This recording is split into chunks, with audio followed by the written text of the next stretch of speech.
예레미야 4장 1절부터 22절 말씀 가지고 오늘 함께 은혜 나누겠습니다. 3장에서는 예레미야가 뺨을 얻어맞고 욕을 배 터지도록 먹으면서도 좋다라고 말하며 잠잠히 하나님의 뜻을 기다리고 있다는 내용이었습니다. 그렇게 고난을 참고 견디며 한결같은 하나님의 사랑이 나타나기를 기다리라는 것입니다. 어떻게 기다리라고 했냐면요, 모든 죄를 하나님 앞에 다 털어놓고 대적들에게 당한 억울함은 하나님 앞에 호소하면서 기다리라고 했습니다. 이어지는 말씀은 그런데 그렇게 하지 않아서 참혹한 모습으로 굶어 죽어간 예루살렘의 귀족들이 등장합니다. 이들은 하나님께서 보내신 의인들을 죽였기 때문에 부정하게 하시고 저주하신 겁니다.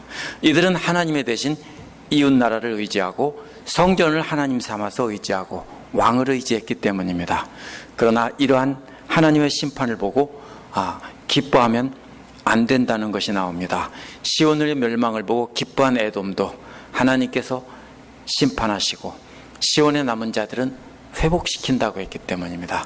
따라서 이렇게 비참하게 심판하시는 하나님의 징벌이 멸망시키려는 것이 아니라 그 중에서 진정으로 회개하고 돌아오는 남은 자들을 회복시키려는 것입니다. 이 말씀을 통해 우리 자신을 하나님 말씀에 비춰보고 어떻게 하면 우리 생각을 따라 살지 않고 하나님 말씀을 따라 살며 하나님의 은혜를 기다리는 삶을 살지 생각해 보도록 하겠습니다. 1절부터 10절은 참혹하게 죽어간 예루살렘의 귀족들의 모습이 아주 생생하게 묘사됩니다. 1절은 먼저 어떻게 금이 빛을 잃었는가라는 질문으로 시작합니다. 솔로몬이 지은 성전과 그 제단이 금으로 덮여 있었습니다. 그것을 비유적으로 말한 것입니다. 그런데 본래 순수한 금은 빛을 잃을 수가 없습니다. 제가 어릴 적 백제 무령왕릉에서, 공주의 무령왕릉에서 발굴된 금관들이 있었는데요, 그것이 어떻게 됐습니까? 그대로 번쩍거리는 모습으로 그대로 있었습니다. 금은 변하지 않습니다. 그럼 무슨 뜻입니까? 순수한 금에다가 다른 것을 섞었기 때문에 색이 변하는 것입니다. 그래서 바로 이어서 어찌하여서 순금이 변했느냐고 한탄하고 있는데, 이것은 순금과 같던 유대교 지도자들이 우상 숭배를 해서 하나님과 우상들을 뒤섞어 놨기 때문에 그 순수성을 잃어버린 것을 금으로 변한 금으로 비유한 것입니다. 순금과 짝을 이루는 말은 거룩한 돌입니다. 개역이나 새번역은 성전의 돌처럼 번역했는데요, 원어는 그냥 거룩한 돌입니다. 많은 주석가들이 이 돌은, 거룩한 돌은 성전의 돌이 아니라 출애굽기 28장 9절에서 11절, 12절에 나오는 제사장 가슴에 있는 12가지 보석들이라고 말합니다.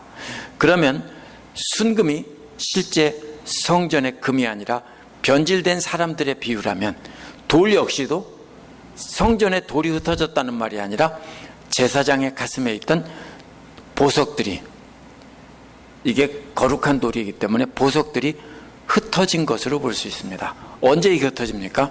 제사장들이 죽임을 당하거나 그 직분을 버리고 그 가슴에 단 흉배를 내던질 때 그것이 사방에 흩어집니다.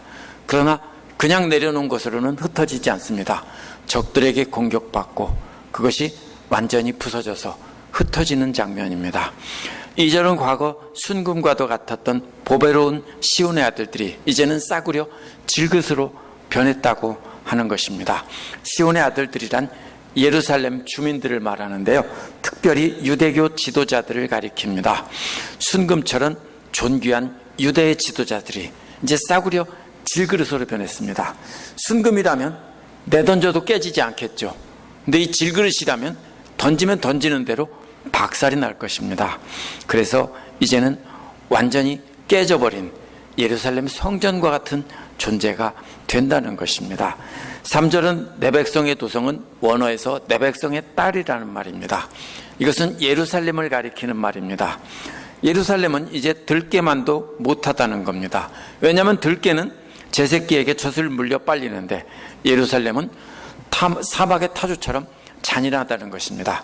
이게 무슨 말이냐면요, 타조의 암컷들은 공동의 산란 장소에 알을 낳으면 우두머리 암컷과 수컷이 밤과 낮에 교대를 하며 알을 품는다고 합니다. 그런데 알이 많아서 품을 수 없게 되면 암컷을 그것은 알을 골라내서 버린다고 합니다. 알을 버리는 타조처럼 예루살렘이 그렇게 잔인하게 그 자녀들을 버린다는 뜻입니다. 왜 그렇습니까? 바벨로니아 군대에게 포위가 돼서 예루살렘 안에는 먹을 것이 없기 때문입니다. 그래서 4절은 그렇게 자식들을 버린 결과가 어떻게 됐는지 말한 겁니다. 버려진 젖먹이들은 목이 말라서 혀가 입천장에 붙었다는 겁니다. 어린 자녀들은 먹을 것을 달라고 사정하지만 아무도 주는 사람이 없다는 것입니다.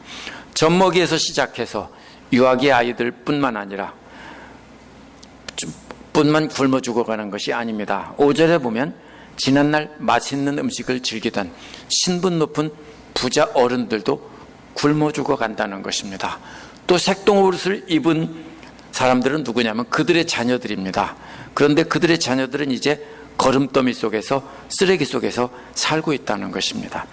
먹을 것이 없는 길냥이들이 쓰레기통을 뒤지는 것처럼 귀한 집의 자식들이 쓰레기를 뒤지며 먹을 것을 찾지만 아무것도 찾지 못합니다. 이 모습이 얼마나 비참한지 6절은 내 백성의 딸인 예루살렘이 지은 죄가 소돔성보다 크다는 것입니다. 왜 그렇습니까? 소돔성은 순식간에 단번에 고통 없이 다 멸망했습니다. 고통 없다는 건 말이 안 되고요. 순식간에 큰 고통 없이 다 죽었습니다. 그런데 예루살렘은 서서히 비참하게 굶어 죽어가고 있고 자식들도 내버려서 자식들이 죽어가는데도 방치하고 있기 때문입니다. 그래서 소돔성의 죄악은 성적인 범죄 때문인데 예루살렘의 죄악은 하나님 대신 우상을 섬긴 것입니다. 성적인 범죄와 우상 숭배가 한데 얽혀진 복합적인 죄를 범한 것입니다. 그래서 예루살렘의 죄가 훨씬 악하기 때문에 소돔은 단번에 멸망시켰지만 예루살렘은 굶겨 죽이는 벌을 내리고 있다는 것입니다. 7절에 귀하신 몸들이란 히브리어로 나시린이라는 뜻입니다. 근데 하나님 앞에 거룩하게 구별된 사람이라는 뜻인데 이 말이 왕자라는 뜻으로 쓰이기도 하기 때문에 영어 성경들은 her princesses, 그 프린스라고 번역을 한 겁니다. 그런데 이 존귀한 왕족과 같은 아주 존귀한 거룩한 사람들이 어떻습니까? 눈보다도 깨끗하고 우유보다 희다고 했습니다. 어떻습니까? 피부가 그렇게 희다는 것은 햇빛을 받지 않고 육체 노동을 하지 않았다는 뜻입니다. 아주 깨끗한 몸 상태를 나타냅니다. 햇볕에 그을리지 않은 우유보다 흰 피부를 말합니다. 그래서 또 이들의 몸은 산호보다 붓다라고 했는데 잘 먹어서 혈색이 아주 좋다는 뜻입니다. 그래서 혈색이 좋은 창백한 흰색이 아니라 혈색이 좋은 흰색입니다. 그 모습이 청옥과 같다는 것은 청옥처럼 아주 아름답게 빛나는 것 같다는 겁니다. 그렇죠? 젊고 아름다운 사람을 보면 어떻습니까? 빛나는 것 같죠? 그래서 이런 말은 최고 존귀한 사람들이 외모를 얼마나 아름다운지 이것을 표현한 것입니다. 그런데 8절은 이렇게 눈보다 깨끗하고 우유보다 하얗게 빛나던 고귀한 사람들의 외모가 숯보다 검어졌다는 겁니다. 이게 어떤 경우에 이렇게 되냐면요, 굶주리게 되면 간 기능이 나빠져서 황달, 노랗게 됩니다. 그게 더 심해지면 까맣게 됩니다. 얼굴이 흑빛으로 변합니다. 바로 그런 뜻입니다. 굶주림으로 얼굴이 시커멓게 변해서 죽어가고 있다는 것입니다. 이제 죽기 직전입니다. 이제 거리에서 그들을 알아보는 사람이 없습니다. 혈색 좋던 살은 뼈와 맞붙어서 막대기처럼 말랐습니다. 이제 사파이어 같은 아름다움은 전혀 없습니다. 죽음의 그림자가 드리운 해골 같은 모습으로 길거리에 쓰러져서 죽어가고 있습니다. 9절은 뭐라고 말합니까? 칼로 죽임당한 자들과 굶주림으로 죽임당한 자들을 비교합니다. 6절에서는 갑자기 멸망한 소돔보다 예루살렘의 죄가 크다고 했죠. 그래서 이번에도 칼로 죽임당하는 것이 굶어 죽는 것보다는 낫다는 겁니다. 우리도 그렇겠죠. 굶어 죽는 걸 택할래? 칼로 쉽게 죽으려면 누구나 다 칼로 쉽게 죽는다고 하겠죠. 굶어 죽을 사람 없겠죠. 갑자기 칼에 맞으면 잠깐 고통을 당하지만 굶어 죽어가는 사람은 아주 오랫동안 서서히 고통을 당하기 때문입니다. 먹거리가 없어서 서서히 굶어 죽어가는 것보다 더 참혹한 고통은 없습니다. 예루살렘에는 물은 들어왔다고 합니다. 물이 없으면 그래도 일주일 안에 다 죽었을 텐데 예루살렘은 지하 수로가 있어서 물은 들어왔어요. 포위가 됐어도. 그럼 어떻게 됩니까? 한 달 정도까지 서서히 말라 죽어가는 겁니다. 10절은 자애로운 어머니들이 제 손으로 사랑하는 자식들을 삶아 먹었다는 겁니다. 불쌍히 여기는 마음으로 가득하던 여인들의 손이 이제는 제 새끼들을 삶아 뜯어먹는 손으로 변한 것입니다. 예루살렘이 포위가 되고 모두가 굶어 죽어가는 상황에서 제정신을 잃고 그렇게 하는 것입니다. 포위가 된 채 굶어 죽어가는 예루살렘 사람들의 모습이 얼마나 참혹했는지 예레미야가 이렇게 설명하고 있습니다. 11절에서 20절은요, 예루살렘의 지도자들이 이렇게 참혹한 벌을 받은 이유를 설명한 것입니다. 11절은 먼저요, 주께서 진노하셔서 이렇게 시작합니다. 이 말은요, 주님께서 가지고 계신 진노를 한 번에 다 쏟아부으셨다는 겁니다. 그래서 그 다음에는 타오르는 분노를 퍼부으셨다라고 한 겁니다. 주님 안에서 분노가 용광로처럼 펄펄 끓고 있었습니다. 그런데 그것을 조금이 아니라 있는 대로 다 쏟아부었습니다. 그 분노의 불길로 시온에 불을 지르셨는데 시온의 기초까지 다 타버렸다는 겁니다. 기초가 탑니까? 기초는 돌이라 안 타죠. 그런데 기초까지 탔다는 얘기는 불이 얼마나 셌는지를 짐작할 수 있게 해주는 말입니다. 12절은 세상 어느 왕도 믿지 않았다는 겁니다. 세상에 있는 어떤 거주민들, 민족들도 믿지 않았다는 겁니다. 뭘요? 대적과 원수들이 예루살렘 성문에 들어가는 것을 세상 사람들조차도 아무도 안 믿었다는 겁니다. 왜냐하면 세상의 왕들과 모든 백성들조차도 하나님의 성전이 있고 하나님께서 지켜주시는 곳이기 때문에 절대로 망하지 않는다라고 생각했습니다. 그렇기 때문에 유대인들은 예루살렘은 절대로 망하지 않는다 이렇게 믿었습니다. 예루살렘이 망한다는 것은 만군의 주이신 여호와께서 멸망한다는 뜻이니까 절대로 그런 일은 없다는 겁니다. 그래서 예레미야가 그렇게 망한다고 외쳤어도 아무도 듣지 않은 겁니다. 왜? 하나님이 죽기 전에는, 멸망하기 전에는 예루살렘은 망하지 않는다. 이방 사람까지 다 그렇게 믿었다는 겁니다. 13절은 세 번역에서 그러나 이런 일은 일어나고 말았으니라는 말은요, 원문에는 없습니다. 영어의 NIV와 뉴 리빙 트랜슬레이션에서 의미를 살려 넣어 번역한 것입니다. 자연스럽게 연결이 되도록 해석한 말입니다. 그래서 이런 일이 일어난 이유는 첫째로 예언자들의 죄 때문이라고 말을 합니다. 많은 선지자들이 하나님의 뜻에 따라 심판의 말씀을 전하지 않고 축복의 말씀만 전했기 때문입니다. 예레미야가 멸망한다, 회개하라라고 했을 때 다른 예언자들은 하나님께서 곧 회복시키신다라고 축복의 말씀을 전했습니다. 사람들이 듣기 싫어하기 때문에 사람들이 좋아하는 말만 해주고 사람들에게 인정을 받았습니다. 둘째는 제사장들이 악한 일을 했기 때문입니다.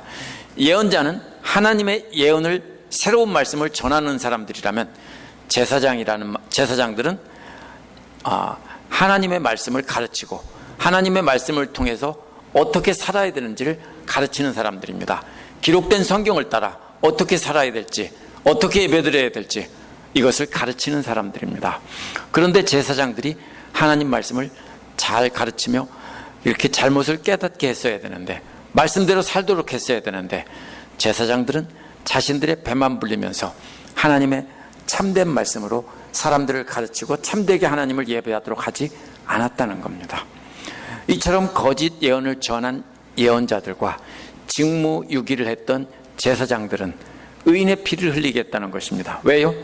자기들이 못하면 잘하는 사람 가만둬두기를 하지. 왜 그랬을까요? 올바르게 하나님의 심판의 메시지를 전하던 사람들은 그렇게 전하면 자기들이 잘못이라는 것이 드러나니까 그들의 입을 막고 죽였던 것입니다. 그래서 예레미야 26장에 보면 예레미야가 하나님의 뜻을 그대로 전한 내용이 나오고 예레미야와 같은 예언을 한 우리야를 잡아 죽인 내용이 나옵니다. 예레미야도 똑같이 우리야처럼 죽임당할 뻔했는데 사반의 아들 아이감이 보호해줘서 죽지 않았던 것뿐입니다. 14절에서 지도자들이라는 단어는 원어에서는 단지 그들이라는 뜻입니다.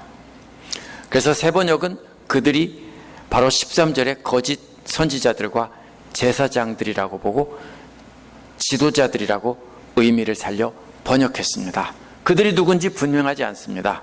어떤 사람들은요, 죽임을 당한 의인들 말고 핍박을 당한 의인들이 맹인처럼 거리를 방황하며 구걸하 다녔다고 해석합니다. 근데 문맥에 잘 맞지 않습니다. 어떤 사람들은 무고한 의인의 피를 보고 소경과 같이 방황하는 자들은 바로 의인의 피를 손에 묻혀 부정해진 예언자들과 제사장들이라고 합니다. 어떤 사람들은 문민족 가운데서 안주할 것을 찾지 못하고 방황하는 이스라엘 백성 전체라고 합니다. 왜냐하면 흩어졌다고 했기 때문입니다. 문맥으로 보면 세번역처럼 의인들을 죽인 예언자와 제사장들이라고 보는 것이 맞습니다. 하나님께서 멸망하게 하시고 이런 자들을 부정하게 하셔서 다 피하게 했다는 겁니다. 얼마나 부정한 거냐면요, 15절에 보면 먼저 사람들이 부정하다, 비켜라 비켜 하고 소리친다는 것입니다. 사람들은 자신들도 하나님의 뜻에 따르지 않았으면서 먼저 부정하게 된, 본보기가 된 선지자와 제사장들을 만지면 자신들도 부정하게 될까 봐 저리 비키라고 소리치는 것입니다. 이어서 그들은 가버려서 떠돌이가 되어야 했다고 했습니다. 가장 존귀하고 거룩한 자들이 부정하게 되어서 떠도는 문둥병자처럼 되었다는 것입니다. 그렇기 때문에 모두가 저리 가라고 배척해서 자기 나라에서는 살 곳을 찾지 못하고 다른 나라를 떠돌 수밖에 없었던 겁니다. 그런데 그러한 사람들은 다른 민족들 가운데서도 살 곳을 찾지 못했다는 겁니다. 16절은 그들을 그렇게 흩어놓으신 분이 하나님이시라는 겁니다. 하나님께서 진노하셔서 벌로 다른 나라로 흩어지게 했다는 것입니다. 이 말 때문에 유대민족 전체라고 해석하는 사람들이 나오는 것입니다. 그리고 전혀 관심도 안 가지시고 내버려 두셨다는 겁니다. 이방인 침략자들도 그러한 제사장들을 존경해 주지도 않았고 장로들에게 호의를 베풀어 주지도 않았다는 겁니다. 보통 일반적으로 침략자들은 어떻게 합니까? 오면은 그 중에서 일부 귀족들은, 존귀한 사람들은 남겨놓습니다. 왜냐하면 그들을 통해서 백성들을 쉽게 다스릴 수 있기 때문입니다. 그러나 이방인들조차도 무관심했다는 것입니다. 유대인들의 가장 큰 문제는 하나님께서 보내신 예언자들을 거부하고 거짓 예언자와 거짓 제사장들만 의지한 것, 이것이 멸망한 가장 큰 원인입니다. 17절에서 20절은 하나님께서 그 백성들을 왜 이렇게 심하게 다루셨는지 추가적으로 세 가지 이유를 말한 것입니다. 17절은 예루살렘이 포위되었을 때 이집트의 도움을 기다리던 모습입니다. 이집트를 기다리다가 눈이 완전히 망가져 버렸다는 겁니다. 이집트 군대가 와서 자기들을 구해줄 것을 기대했습니다. 그런데 느부갓네살이 이집트 군대를 빠르게 몰아내 버렸습니다. 그래서 이집트 군대는 패하고 도망가 버렸습니다. 그래서 17절 뒷부분은 우리를 구해주지도 못할 나라를 우리는 헛되이 바라보고만 있었다라고 한 것입니다. 18절은 가는 곳마다 침략자들이 우리를 엿본다고 했습니다. 사냥하려고 숨어있는 맹수들처럼 발걸음조차도 노린다는 겁니다. 그래서 거리에 나다닐 수도 없었다고 했고요.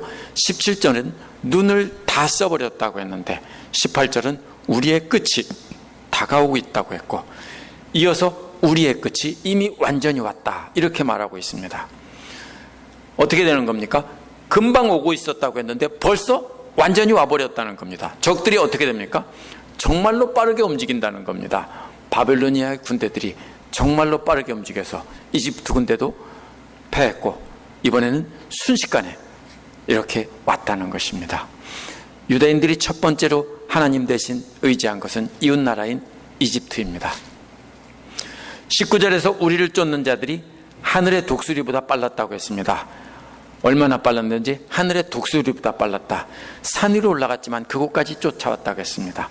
산속이란 산 위라는 뜻인데요, 예루살렘 성전을 뜻합니다. 숲속이 아니라. 유대인들이 위기가 되면 산 위에 있는 예루살렘의 성전으로 피했습니다. 왜냐하면 하나님이 계신 곳이라 하나님께서 지켜주신다고 믿었기 때문입니다. 그런데 그곳까지 쫓아왔다는 겁니다. 유대인들은 하나님 대신 성전을 의지했습니다. 하나님을 의지하라고 했는데 성전을 하나님처럼 의지한 것입니다. 그래서 성전으로 도망치는 것이 쓸모없게 되자 사막으로 숨으라고 했습니다. 그런데 적들은 이미 사막에서 노리고 있었습니다. 20절은 우리 힘, 곧 주님께서 기름 부어 세우신 이가 그들의 함정에 빠졌다라는 것입니다. 우리의 힘이란 우리의 콧김의 숨이라는 뜻입니다. 이게 누구를 가리키냐면요, 유다왕 시드기야를 가리키는 겁니다. 왕을 기름 부어 세우기 때문입니다. 시드기야를 기름 부어 세우셨다는 것은 하나님께서 다윗과 언약을 맺은 것을 두고 하신 말씀입니다. 따라서 유대인들이 마지막으로 믿었던 것은 다윗과 맺은 언약입니다. 뭐라고 했습니까? 끝까지 지켜준다고 했죠. 근데 조건은 잃어버렸습니다. 뭐라고 했습니까? 사무엘하 7장 4절에서 17절에 하나님께서 다윗에게 한 약속이 나오는데 16절에 보면 내 집과 내 나라가 내 앞에서 영원히 보존되고 내 위가 견고하리라 이렇게 했습니다. 그러니까 이 말에 따르면 하나님께서 약속해 주셨으니까 절대로 망하지 않고 다윗 가문의 왕위는 영원히 유지된다. 따라서 이스라엘은 절대로 망하지 않는다 이 뜻입니다. 이것만 믿고 하나님께서 시드기야를 통해서 자신들을 구해줄 것이라고 믿었습니다. 그러나 언약이란 쌍방의 약속이기 때문에 한쪽이 깨면 무효입니다. 먼저 약속을 깨고 하나님을 버리고 우상 숭배한 것은 유다 백성들입니다. 하나님께서 한결같은 사랑으로 인내하며 돌아오라고 계속했는데 끝까지 거절하고 하나님을 버린 것이 바로 유다 사람들입니다. 예레미야가 그렇게 마지막까지 외쳤어도 듣지 않은 것이 바로 유다 사람들입니다. 유다 사람들은 하나님의 언약을 믿었기 때문에 다윗의 후손이었던 시드기야 왕만이 자신들의 콧김의 숨이었습니다. 그 숨이 끊기면 자기들의 생명도 끊기는 것입니다. 그런데 우리의 콧김의 숨인 왕이 사막으로 도망가다가 바벨로니아 군대에게 잡혀버렸습니다. 유대인들이 세 번째로 의지한 것은 왕입니다. 그런데 왕도 사막으로 도망가다가 바벨로니아 군대에게서 잡혀버린 것입니다. 이제는 마지막 희망인 하나님께서 다윗 왕조와 맺은 언약까지도 숨통이 끊어진 것입니다. 21절에서 22절은요, 시온을 기뻐하는 에돔 역시 하나님께서 심판하신다는 내용입니다. 에돔에 따라 기뻐하고 즐거워하라고 합니다. 이게 진짜로 그러라는 게 아니라 조롱하는 투로 말하는 것입니다. 예루살렘이 멸망할 때 에돔은 기뻐했기 때문입니다. 그런데 하나님의 진노의 자는 그 다음에 에돔에게 돌려진다는 겁니다. 그러면 에돔 역시 예루살렘처럼 취하여 벌거벗을 것이라는 겁니다. 에돔은 누가 벗겨서 벌거벗게 되는 것이 아닙니다. 스스로 술에 취해서 벗게 되는 것입니다. 이것은 무슨 뜻입니까? 사람들 앞에서 부끄러움을 당하는 모습입니다. 예루살렘이 멸망해서 부끄러움 당하는 것처럼 에돔도 그렇게 멸망해서 벌거벗은 사람처럼 부끄러움을 당한다는 것입니다. 22절은 그런데 에돔에 관한 말을 하다 말고 갑자기 시온의 딸을 부르며 내가 지은 죄의 형벌을 다 받았다라고 합니다. 다시는 사로잡혀가지 않게 한다는 것입니다. 세번역은 21절에서 딸 에돔이라고 22절과 똑같은 구조로 된 말을 도성 시온이라고 번역했습니다. 그러면 똑같이 도성 에돔이라고 하든지 22절도 딸 시온이라고 해야 됩니다. 원어는 그런 뜻입니다. 딸 에돔아 하고 여기서는 딸 시온아 이렇게 말한 것입니다. 도시나 나라는 여성으로 비유했기 때문에 그렇게 한 것입니다. 딸 시온은 벌을 다 받았다는 겁니다. 참혹한 벌을 다 받았죠. 그 중에서 살아남은 사람이 회개하고 하나님께 돌아온 사람들은 하나님께서 지켜주신다는 겁니다. 그런데 이번에는 딸 시온은 다 맞았는데 이번에 맞을 차례는 에돔이라는 뜻입니다. 딸은 다 맞았다는 겁니다. 여기서 초점은요, 유다의 멸망을 기뻐하던 에돔은 다음에 벌을 받을 것이고 딸 시온은 이제는 더 이상 받을 벌이 없다는 것입니다. 에돔은 유다가 도와달라는 부탁을 거절했습니다. 오히려 바벨로니아를 도와서 예루살렘을 멸망시키는 역할을 했습니다. 그렇기 때문에 느부갓네살은 유다의 시골 지역 일부를 에돔에게 주기까지 했습니다. 이런 배경에서 에돔은 유다의 멸망을 보고 기뻐하고 즐거워했던 것입니다. 이런 악한 형제인 에돔을 하나님께서 심판하신다는 겁니다. 유다의 심판은 끝났고 이제는 에돔의 심판 차례라는 것입니다. 오늘 말씀은 하나님께서 예레미야를 통해 경고했을 때 들었어야 한다는 것입니다. 하나님께서 말씀을 통해 감동을 주시고 명령할 때는 순종하는 삶을 살았어야 한다는 것입니다. 그래서 시편 1편에서 뭐라고 말합니까? 복 있는 사람이 누구라겠습니까? 여호와의 율법을 주야로 묵상하는 자라고 했습니다. 하나님께서 경고하신 말씀을 주야로 묵상하면서 간직하고 따라서 살아야 됩니다. 그런데 이들은 듣지 않고 악인의 길로 갔기 때문에 바람에 나는 겨와 같이 이렇게 망한 것입니다. 오늘 말씀에 나온 사람들이 하나님을 믿지 않던 사람들이 아니라는 것을 알아야 됩니다. 이들이 뭘 의지했습니까? 예언자와 제사장 말을 듣고 믿었던 사람들입니다. 그들이 누굽니까? 하나님의 사람들이라는 사람들입니다. 또 하나님의 성전 안에 있으면 하나님께서 지켜주신다는 훌륭한 신앙도 가졌던 사람들입니다. 근데 문제가 뭡니까? 참된 예언자들 통해 하신 하나님 말씀은 듣지 않고 자기들에게 축복을 선언한 거짓 예언자들의 또 제사장들의 말만 들은 것입니다. 듣고 싶은 대로 들은 겁니다. 자기들이 좋아하는 말씀만 들은 겁니다. 그래서 이들의 문제는 위기의 상황에서 하나님보다 세상의 힘을 의지했고, 하나님을 의지한다고 하면서 사실은 하나님을 우상처럼, 성전 건물을 우상처럼 의지했다는 겁니다. 따라서 오늘날 어떻게 적용할 수 있습니까? 우리도 교회 왔다 갔다 하면서 헌금하고 예배 열심히 드리고 하나님을 의지한다고 말한다고 구원을 받는 것이 아니라는 겁니다. 그렇다고 우리 행위로 구원받는다는 뜻은 아닙니다. 하나님을 믿는다고 하면서도 불편한 말씀은 무시하고 듣기 좋은 말씀만 은혜 받았다고 하면 우리는 멸망의 길로 가고 있다는 뜻입니다.